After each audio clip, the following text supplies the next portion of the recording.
let's start with, as we finish out talking about orbits, let's first understand that there is no way mathematically with your skill set to calculate the period of an elliptical orbit. So it has to be circular. If you're asked to calculate period, they are referencing a circular orbit. Has to be. We don't have the skill set to do anything else, so you don't have to worry about it. Second, and this probably is a little more ambiguous, you can't calculate the velocity of an orbit or the altitude of an orbit that isn't circular unless you've been given information about another point in the orbit. I'll say that again because it's important that you get into your notes that way because you're going to see it today as part of our lesson. You can't calculate raw, like just with pen and paper and knowing the masses of things. You can't calculate the velocity or altitude of an orbit that isn't circular without knowing the velocity and altitude at some other point in the orbit.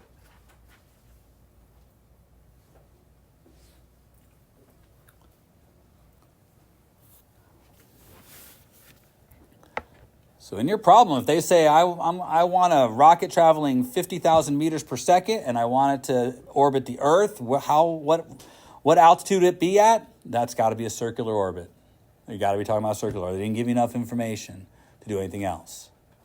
So everything we talked about yesterday only applies to circular orbits. That's how you can tell.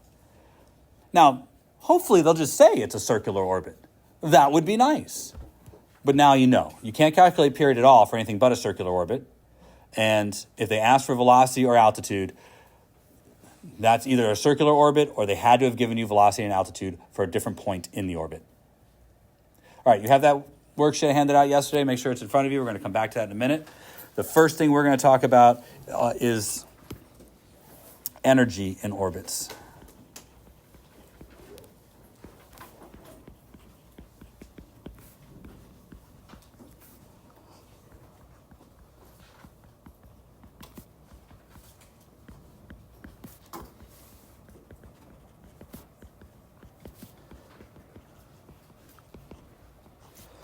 When we started this year, I want to remind you about some stuff I told you. It wasn't a lie, but we have, over the course of the last 4 months, we've relaxed our reliance on the truth a little bit.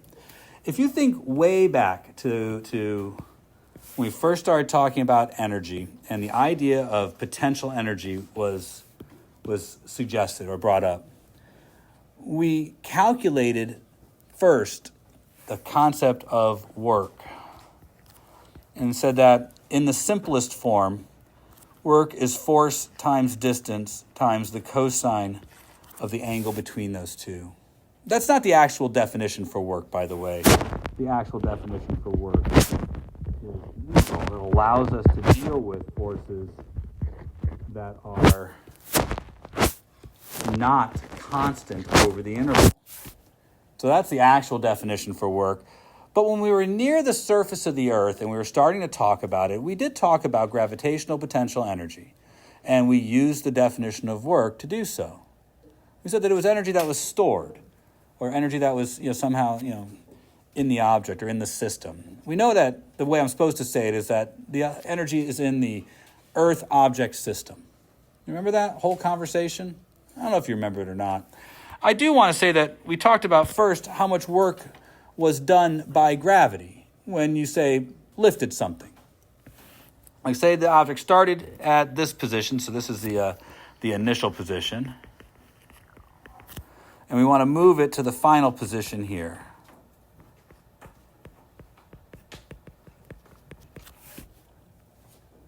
Okay. So we might say that this. All right, so imagine it. This is h naught, and because that's the starting height, and this is h. Right.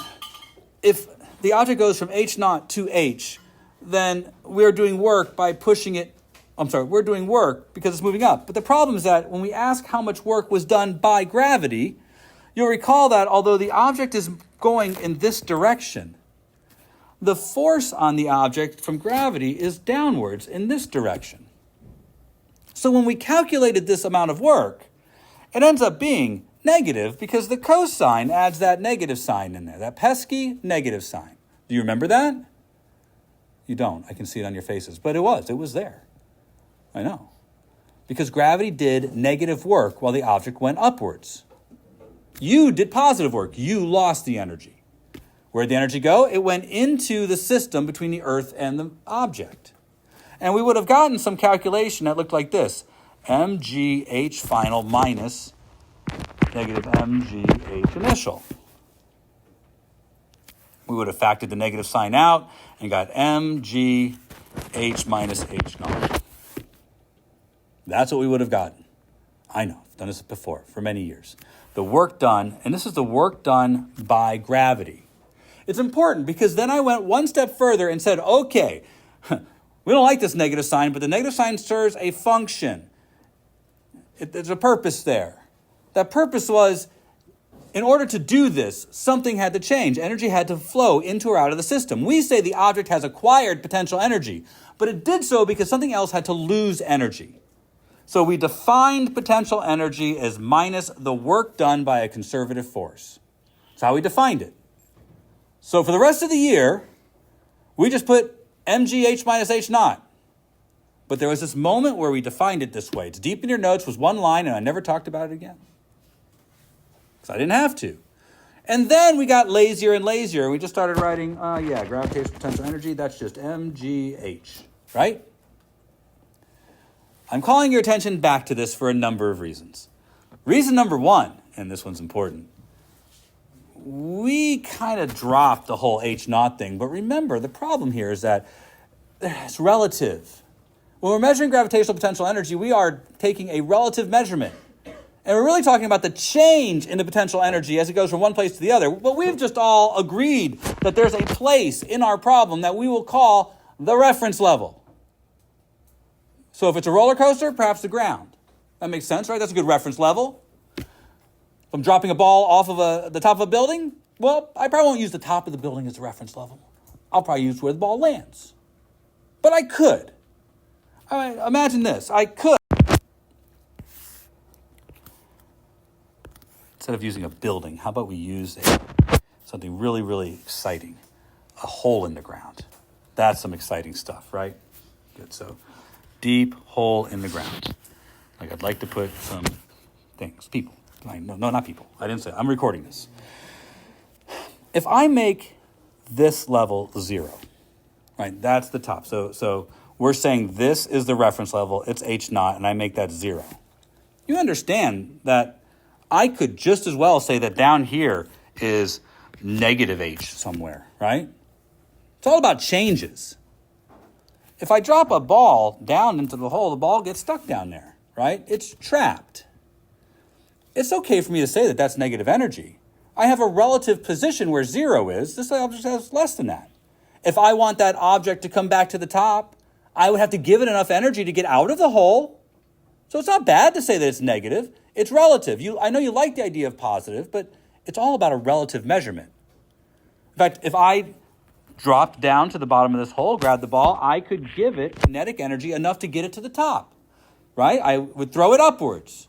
And at this moment, if I could get it right here where it had a velocity of 0, we'd say it has no energy, right? It's on the ground and it's not moving. You follow so far? It's important for this discussion. Now, here is why this is an important discussion. If I want to go, say, from here to Mars, and I want to know what the difference is in potential energy between the two places, because I'm going to have to do work to go from one to the other, what's my reference level? Like, what's the point where we say, okay, this is going to be 0 for potential energy now? They're two different places, not just in a marginal way like around the Earth, but we're talking about trying to compare the amount of energy you might have if you were on the Earth with the amount of energy you might have if you're on Mars. In order to do that, we can't use an arbitrary reference level that's just set for my problem. We can't just pick the lowest point that they go to. What the hell's the lowest point between here and Mars? You understand why that makes sense, that we're going to need a different thing to do. So we have defined a reference point for astronomical comparisons. And we define it as thus, that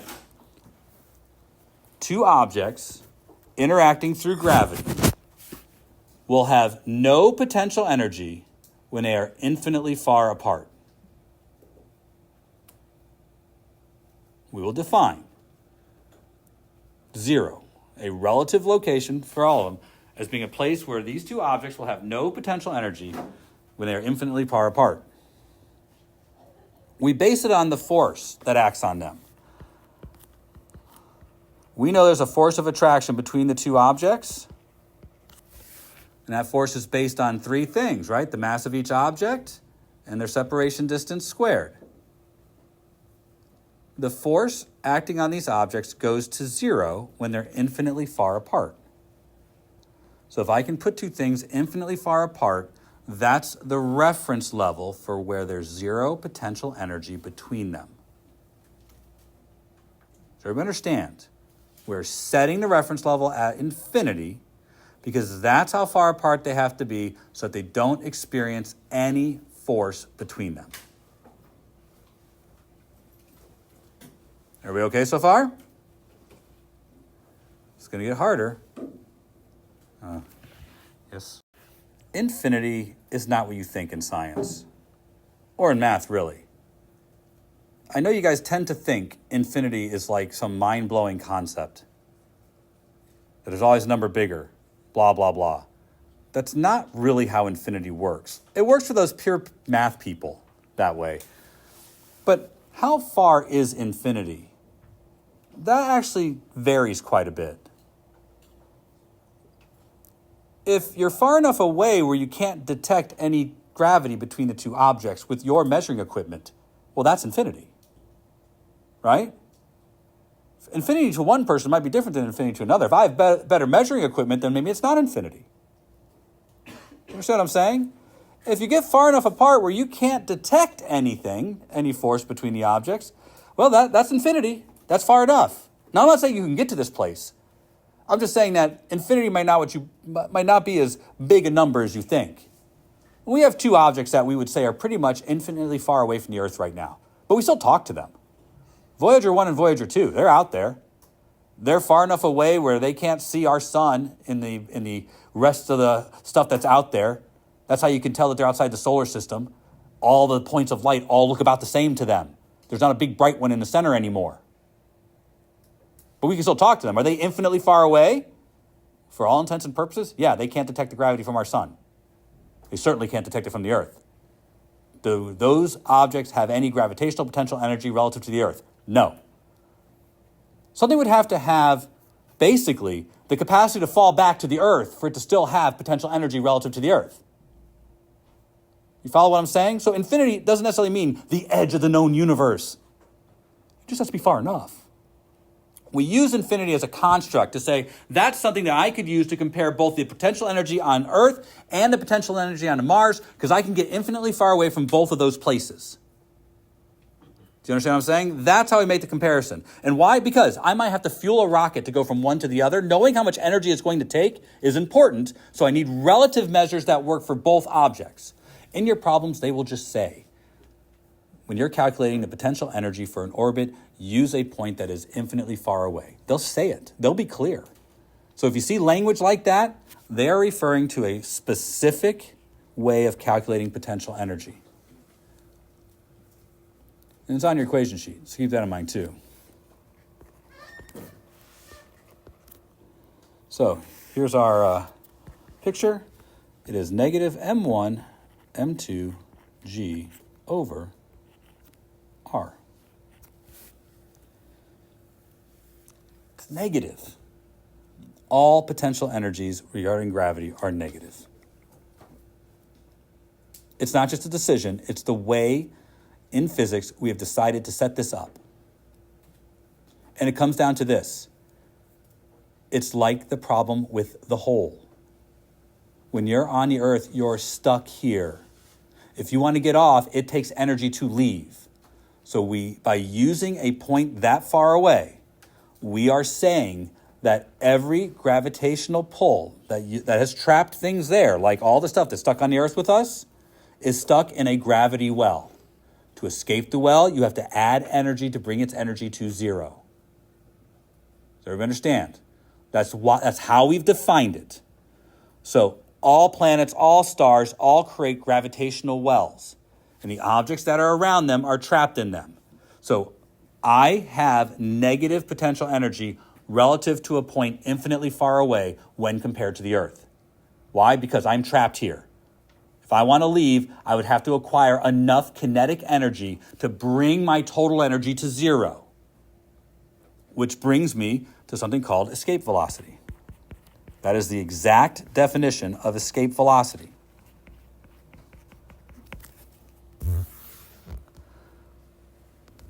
Right over there. Let's say there's somebody on the planet with whom you would like to not share it any longer. I am pretty sure you can probably think of somebody. I know I'm thinking of several people right now. Based on the way my day is going, please don't make the list. So let's say you're done and you don't want to share that person, share the air with that person. That the planet's not big enough for you and them. Bless you. Currently, right now, they are stuck in a gravitational well. And because of that, in fact, let's say they are on planet, whatever this is, which has mass of planet, and this is mass of person. Maybe mass of annoying person, MAP, but I'm just going to say mass of person. They currently have a gravitational potential energy of negative MP, I can't do P for both of them, because planet and person. So how about A for annoying person? Not anything else. Annoying person. I can think of another word that starts with A, but we're going to say it's annoying person. Gravitational constant, and the separation distance, well, we are separated by the radius of the planet. Would you agree if you're sitting on the surface? That's how much potential energy they have. I would like to give them enough velocity where they can't get back, where they're gone. They won't just fall back down. I know I could give them enough velocity and they just fall back down, right? A few of you, I could probably pick you up, throw you into the air, you would come back. That would be insufficient. Let's say I want them to not be able to come back. Well, then I would like to be able to add their kinetic energy and their potential energy and get zero.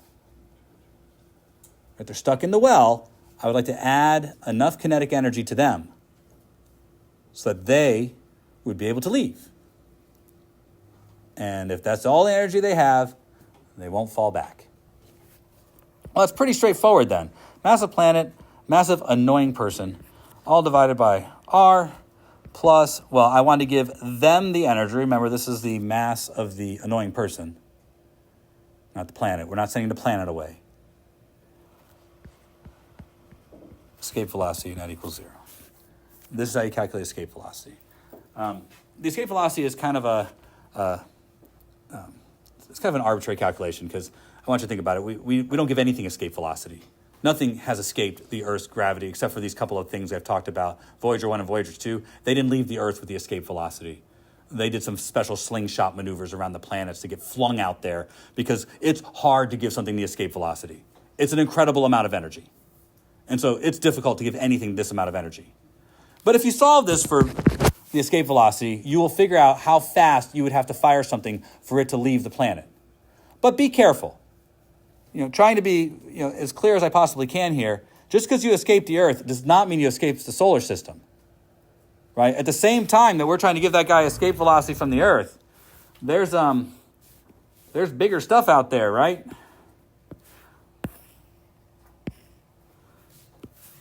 That person has potential energy relative to the sun as well. So it's based on this distance between the sun and the Earth. But there's other potential energies out there. So just because you can get something off the Earth and it would escape the Earth doesn't mean it escapes the solar system. You have to give it enough energy to escape the sun's potential energy plus the Earth's potential. I don't know why I put a negative sign there. Plus the Earth's potential energy and, probably Jupiter's potential energy. And you could add them all up. You understand where I'm going here, right? Each one of them is a different distance away from you, so all their potential energies would be different. But let's just say then you add kinetic energy, bring them to 0, we get them the heck out of here, right? Because if I just give enough to get off the Earth, they'll probably fall into the sun. I know that it accomplishes the same goal, but we're just trying to get them to leave, not hurt them, right? So when we're talking about this, just be aware that when they ask for escape velocity, they will often ask only about like the Earth or a singular planet. But to make you smarter people, I want you to understand that this is a bigger conversation. You following me so far? So that's what I want you to understand. And again, will this actually get them to infinity? Well, we're defining infinity rather loosely, right? But it'll get them far enough away where the force of gravity will no longer act on them. That's what this is about. So here's what I would actually like you to do, because this is something that's within your wheelhouse. It'll give me a break and give you something to do. I want you to imagine that instead of giving somebody the escape velocity, which, as fun as that sounds, we're not going to do, much as I might want to. I want you to imagine we are looking at some planet, I don't know what, just pick your favorite. Planet that has mass m and radius r. That's the planet we're talking about, okay? And for this argument, let's say that the planet has a radius of capital R, and again, mass m, and we would like to place an object in orbit a distance 3r away, 3 times the radius of the planet.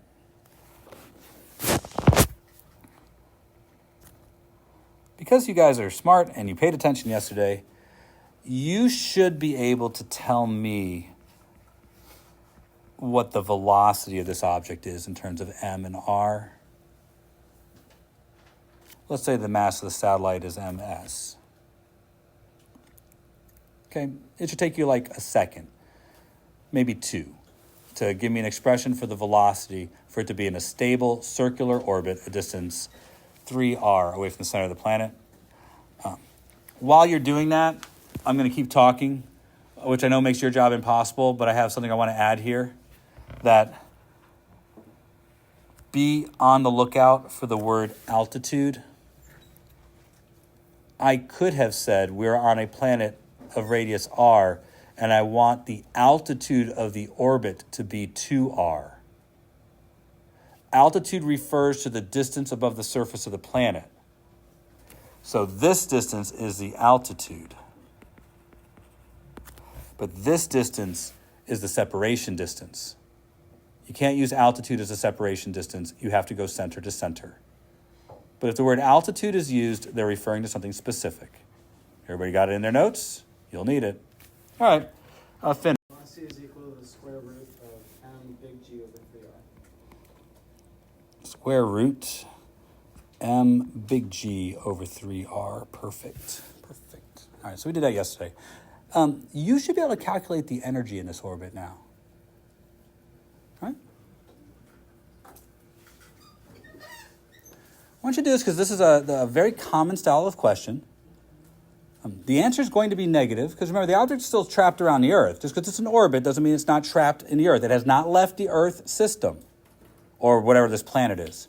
But you should be able to calculate the total energy in the system, and the energy is going to be the sum of the potential energy and the kinetic.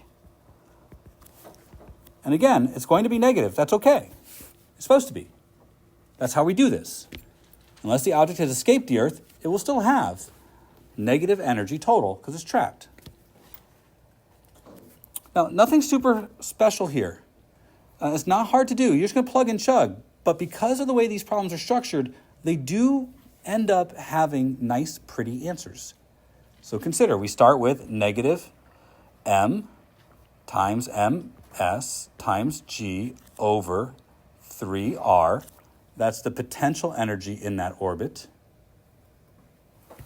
Plus 1/2 ms times the velocity, which we just did, right? Square root of mg over 3r squared. Everybody okay so far? Not so terrible? That's it. So work that out. You get negative ms g over 3r plus 1/2 of MSG over 3R. That's it, right? Now you notice these things will be able to be added together because they have the same kind of stuff going on, and you're going to get what looks to me to be negative MSG over 6R. Get common denominators and add. Your answer should work out to be negative. Don't be thrown off by the negative. You're trapped in a gravity well. You have to get to zero to have no energy. That's how it works. Good? Simple? Straightforward. All right, let's mess it all up. Yes? Where, I'm sorry. It's okay. Where did the 1/2 go in that? Oh, come on. I'm No, I'll do the arithmetic. I'm going to get common denominators by first multiplying to 1/2 and a 3 here. That gives me a 6. And to get common denominators, I'm going to multiply top and bottom of this fraction by 2. I see. Yep. Too late. I have to finish. And so now that I have common denominators, I can add my two numbers together, and negative 2 plus 1 equals 1. Right? Negative 1 there. Yeah. Good? We all happy now? It's all right. I feel like more of an idiot, but thank you. Actually, I don't want to give up on our conversation about energy, but we need to expand this now to deal with situations in which our orbits are not circular. So you might want to have that little piece of paper in front of you. I want to consider talking, and I'm going to run out of time compared to sixth period, and that bothers me, but there's only so much I can do. I want to talk about a situation in which we have an object that started in a circular orbit, but then changed. It's usually a good place to start. So let's say that I have a spaceship, and it's in a circular orbit, but it has the right velocity to match the arrangement that we have here. All right? If it were suddenly to have a sudden change in its velocity, but stayed in this arrangement, meaning stayed this far away, that sudden change is going to disrupt the orbit. If it was a sudden slowdown, like say it fired its engines or if it got hit by something, then its velocity is going to trace a path that is beneath the circular orbit. And if it was a sudden increase, then its velocity is going to trace a path that is outside of the circular orbit. We good so far? Well, this isn't something that's on the earth or on the ground where it can have traction against the ground or something. That's going to begin to disrupt the interaction between it and the planet. So let's talk specifically about the example where it slows down a little bit and therefore begins to fall in towards our gravity well.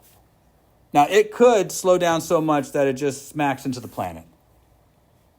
The truth is, it's establishing a new orbit, but that orbital path takes it to the planet, and therefore it crashed.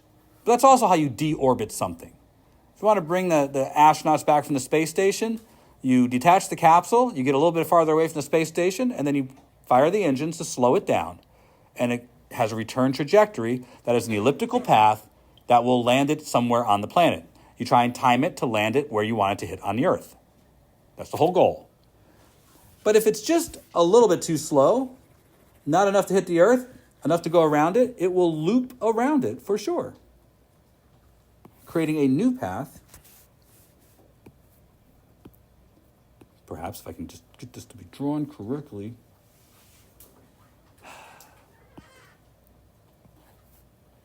There we go.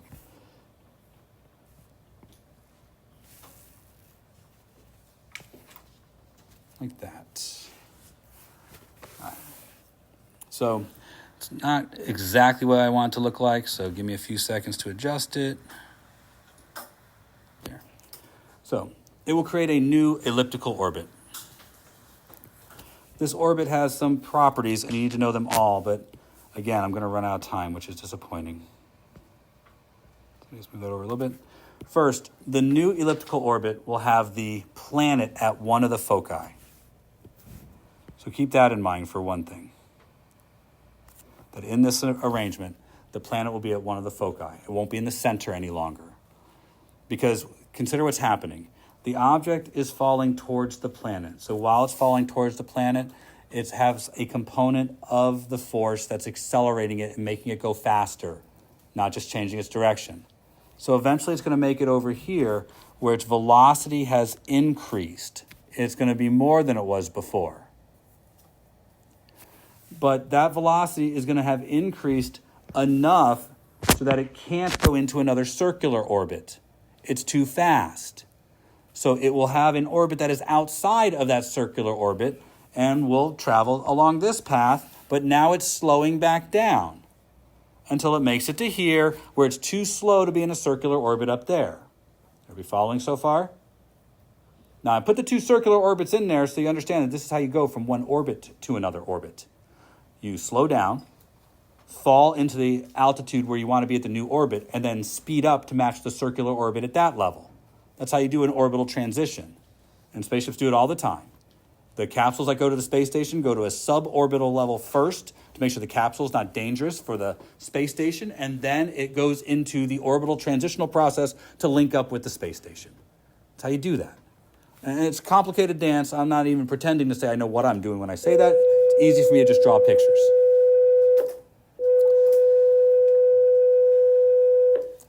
Let me say two things, please, and then I'll go over a little more tomorrow.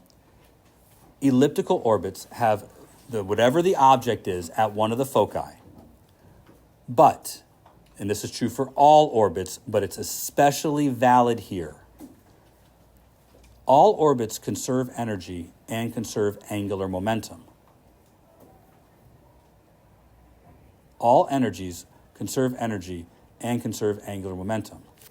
So the energy at this point, U plus K, has to equal the energy at this point, U plus K.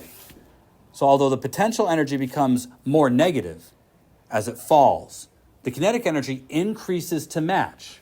So if you know the altitude and speed here, you can figure out the altitude and speed there. But also, the angular momentum stays the same.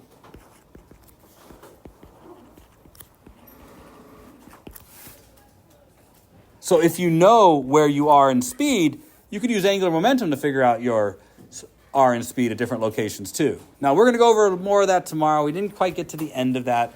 You have enough